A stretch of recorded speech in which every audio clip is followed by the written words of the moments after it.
That's, you know, your own time to put in, but my job today is to try and just show you the mechanics and show you the fundamentals of it, and then you can drill it and practice it and try and tune in with that timing. As you can see, the foot sweeps aren't complicated movements, it's the timing that you have to kind of feel and tune in on, and after a while you intuitively feel it. But by doing it this way, you don't have to have the best timing in the world. You can kind of make him predictable.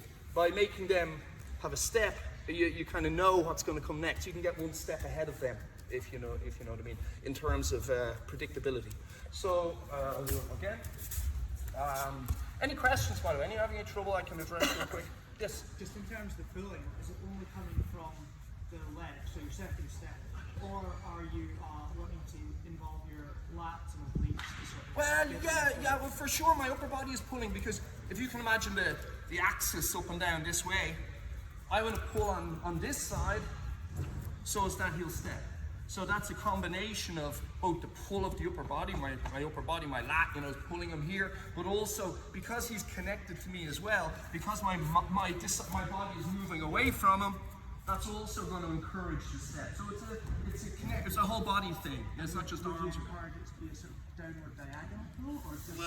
Well, when I'm here, if his head is coming forward, he's going to have to step to support his head, get base underneath his head, or else he'll just like collapse like a tree that's being shot down. So for sure, if I pull his head over his base, he's going to have to readjust his base or fall over. So that's like, as you know, the gi jacket is essentially just a rope around his neck, breaking his posture.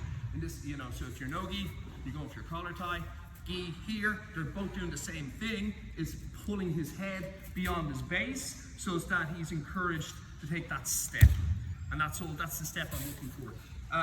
You know, for years, people, or me included, you forget about that and you just start hacking the leg, or you're doing a match and you're just there and you're hacking randomly. And maybe one time in 100, just by luck, you might have the right timing and catch him when he's light. Or you've been in, say, judo for so many years, you intuitively feel it without even recognizing what you're doing. But to do it deliberately and make it simpler for yourself, think about it this way, of encouraging the step. So we're here, collar tie, jacket, make him step. Don't step too far away again, right? Keep this close so it's a quick, super quick transition, and I have a better chance of finding that little window of opportunity. How many for time? Oh, I'm going over time again.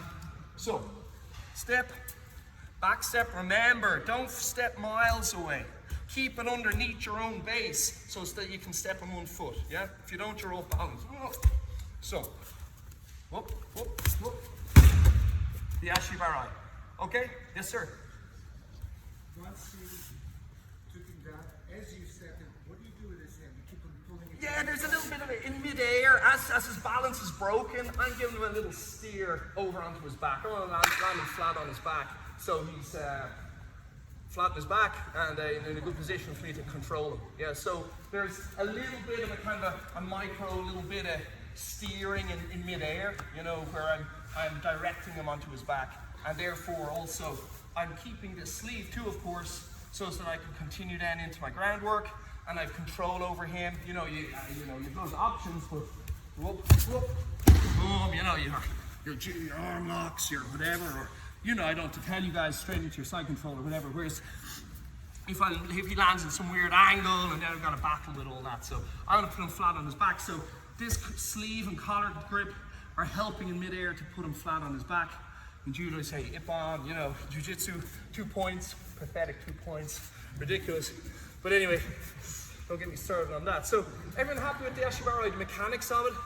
You know, don't expect to have all the timing perfect today if you've never done it before. That's for your own practice time. But in terms of me, yes? What if you have a lower stance like a wrestling one? Does it still have the same function? We'll get to that. That's a good question. Okay, so, well, here it also works, yeah? So chest to chest clinch. Yep. Chest to chest, Greco-Roman style works, yeah? Okay. Question? Yeah. You can get the leg up, but don't make it fall. You can always go for a grab. Okay. For sure, like you could be somewhere in here, and you get the leg up, whoop, you know, working all that stuff, boom. They're all little add-ins, or indeed, good question, yeah. Or maybe my timing was slightly out, maybe I was a little bit late, boom, and boom, oh, I missed it. you've kind of blocked his leg now. Whoop, whoop, this kind of thing. All that stuff, that's all good too, okay? So it will help with your ankle picks as well by blocking his ankle straight into the ankle pick. It's half already. I've already spent too much time. Let's move on to another. That more or less answered people's questions on the Ashibarai?